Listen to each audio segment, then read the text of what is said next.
Hi Pisces and Pisces Rising, here is your horoscope for May 2025. I'm Astrologer Joseph Anthony. There'll be plenty of time for improvement this month, and a lot of it is going to have to do with the second house over here of income and finances. Mars is now in a much stronger position in your sixth house, so work is going to be very important this month. Physical well-being, such as health or improvement, and financial opportunities are in the mix this month as well. As if you've been following me a while, you know I said that at the beginning of 2025, the first 4 months of the year were going to be a little rough. And this is because Mars was in retrograde, then Venus went retrograde, then Mercury went retrograde. And these planets tend to slow us down, and we tend to go within, and things don't work out the way we thought. But now the next few months, May, June, July, things should start improving. And so for many of you, if you're a Pisces rising or a Pisces sun sign, this is a very general sun sign reading using Western astrology, tropical whole house system. And so you'll get a lot of interesting information here, but your birth chart is always going to be more accurate because it's the actual date and time you were born in place. But this will still have plenty of validity to it. Okay, so let's get started, and I'll show you what I'm talking about. So right now, this time of the year, we have the sun going through Taurus, and this is in the third house of communication and ideas. And so many of you are really thinking about money. You're thinking about the values, the beauty in life, things that are important to you. And speaking of money, Neptune, your ruler, is now in the second house of income and value. And so this guy here in the next 14 years is going to give you plenty of opportunity to make money, but also at the same time, you might find yourself, releasing some values and things that don't belong in your life anymore, belief systems, all of that. Okay, but we start the month off with Venus, which is now going direct in Aries in the second house. So there's plenty of opportunity to make money this month, or to improve your salary, or whatever it is that you do financially. So this is the general theme that I'm seeing here, at least for the first half of May, because planets are in the second house of income and values. This is also the house of money, and the sign of money is Taurus, and we have 2 planets in Taurus in the third house. So making money is definitely a top priority the first half of the month. The second half of the month, when some of these planets switch gears, like the Sun and Mercury, and the new moon will activate this fourth house of home, feeling, and foundation. And this is where the dynamics change. So we start off with this Venus in Aries, and this is a lot of impulse here. Venus in Aries can be very impulsive. I want it now. I want it yesterday. But this amps up the energy. We're talking about fiery, get up and go energy here. And we have 1, 2, 3, 4 planets in fire signs. So there's a lot of get up and go this month as opposed to last month. Also because there are no planets in retrograde. None of the planets are in retrograde. So this is going to be a much better month to move forward with your projects, your opportunities, your job seeking skills. Maybe you're starting a business. All of that stuff falls under this umbrella here. Now, on the second and third, a nice alignment between your ruler Neptune and Venus occurs in the second house. So this could be anything from a very creative project or a relationship that is, really appreciated.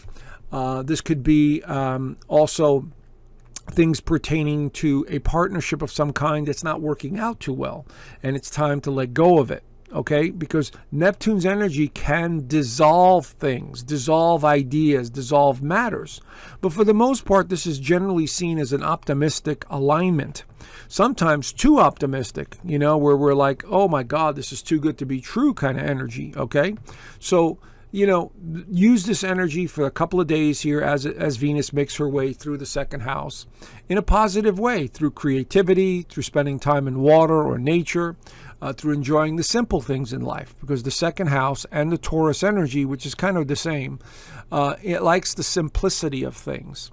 And so it's time to get back to some of the basics and enjoy yourself. And if you're looking for that job or, a promotion of some kind, this could be a good time. Or, if you're going to be moving forward with a client or something, whatever that is, this could be a good time to move forward with that project. Now, we have Pluto going retrograde in Aquarius Not really a big deal for Pisces and Pisces rising, because Pluto goes retrograde 5.5 to 6 months out of the year. And it's a very subtle, subconscious energy. And it's in Aquarius. So the mind is racing back. And so over the next 5.5 months, many of you are going to be thinking about the past. You'll be thinking about humanity. You'll be thinking about technology. You'll be thinking about things that you used to do and where you were. But this is a very strong psychic position. So you're already one of the most psychic signs of the zodiac. But now having Pluto in the 12th house is very strong. So please pay attention to your dreams and visions, even the dreams from the past and the ones from the future. And so pay attention to them, because they may be trying to guide you into a new direction. All right. But subtly, this will be subtle, very subtle, and it's not going to be that important. Mercury enters Taurus on the 10th and the 11th right there. Now, Mercury slows down in Taurus. Now, Mercury in Aries is very quick and very sharp. Our minds are very sharp. But when Mercury is in Taurus, we tend to really slow down and want to enjoy ourselves. We're not as motivated. And it's in the 3rd house of communication. So for many of you, the need to communicate will be very strong this month, which is great. So we'll have Mercury, the Sun, and Uranus in the 3rd house. Be very wary, not wary, but alert about premonitions, about ideas that are going to be coming in out of nowhere, because Mercury is in a very strong position in the 3rd house. And so this is a time, the next 3 weeks or so, to really enjoy yourself, get back to the simple things in life, not to overdo it, and try not to worry too much about money at this point, because again, Taurus is a money sign, and the 3rd house is communication. And so your mind will be racing more about financial matters. Okay. The full moon continues the path of financial concerns, because the full moon brings to light things that are in the subconscious. And Scorpio, like Taurus, both of them represent money. One represents value, one represents using resources and shared resources with another. And so we have a full moon at 22 degrees of Scorpio, so wherever that is in your actual birth chart, you want to look there. But the 9th house has a lot to do with beliefs, higher meaning, purpose, all of that. And so you're coming to terms with something. You're coming to a realization about something in your life. Now, because Uranus is going to be closely aligned to the Sun, you may be in for some major surprises. And what do I mean by that? I mean, just, realizing how things work, understanding things at a deeper level, not worrying so much about the small things. You're going to be seeing things in a different perspective, because Uranus is going to be very active, I would say from May the 10th all the way through May the 20th. And the Scorpio moon is bringing something to light that you need to sort of transcend or not worry about anymore, or just let go of the idea in order for it to manifest. I hope that makes sense to you, because that's how we manifest in this world. You cannot attach yourself to something that you're constantly in need of. And one of the big things is money. People are always worried about money. The moment you worry about money, you cut the flow off. You have to just say, money is abundant and it flows to me, and it'll come to me when I need it. Stuff like that. That'll help you out a lot. Now, Sun conjunct Uranus exactly on the 17th and 18th right there. And this is very profound. This is visionary ability here. And so I want you guys to pay attention, the 17th, 18th, even the 19th, of your dreams, of thoughts that are just trying to show you something, because you're tapping into a higher realm of consciousness with this energy. And because it's in Taurus, this has a lot to do with your values and your belief systems. And so something may be shown to you about your values, about your beliefs. And so this is going to be a very important alignment. If you're an artist or a creative person, this could be moments of inspiration that come to you out of nowhere. So again, pay attention, because this is a very profound alignment when it happens once a year. Now, everything starts to change on the 20th and 21st as the Sun makes its way into Gemini. Gemini is all about communication, and the 4th house is all about the home, feeling, and foundation. So when the Sun moves into Gemini, there is a sense of family. There is a sense of foundation, real estate, wanting to remodel your home, exploring, thinking about all the possibilities with the Sun going through Gemini over the course of 30 days. And Jupiter's already there as well. So there's a lot of thoughts about real estate matters. There's a lot of thoughts about family dynamics. There's a lot more socializing in the home environment. Okay, so that's going to be a plus. In between all of the Gemini energy is Saturn enters Aries for the first time since 1996. And now Saturn has a different type of energy. Saturn can be very restrictive. Saturn could be a very disciplined energy. And since it's entering the second house, it has to do with your values and it has to do with financial matters. And so what this Saturn's going to do over the next 2.5 years or so is it's going to say, how bad do you want this? Are you willing to put in the hard work to get it? Okay, I'm going to make it tough so that it becomes more rewarding for you in the long run. That's what it does.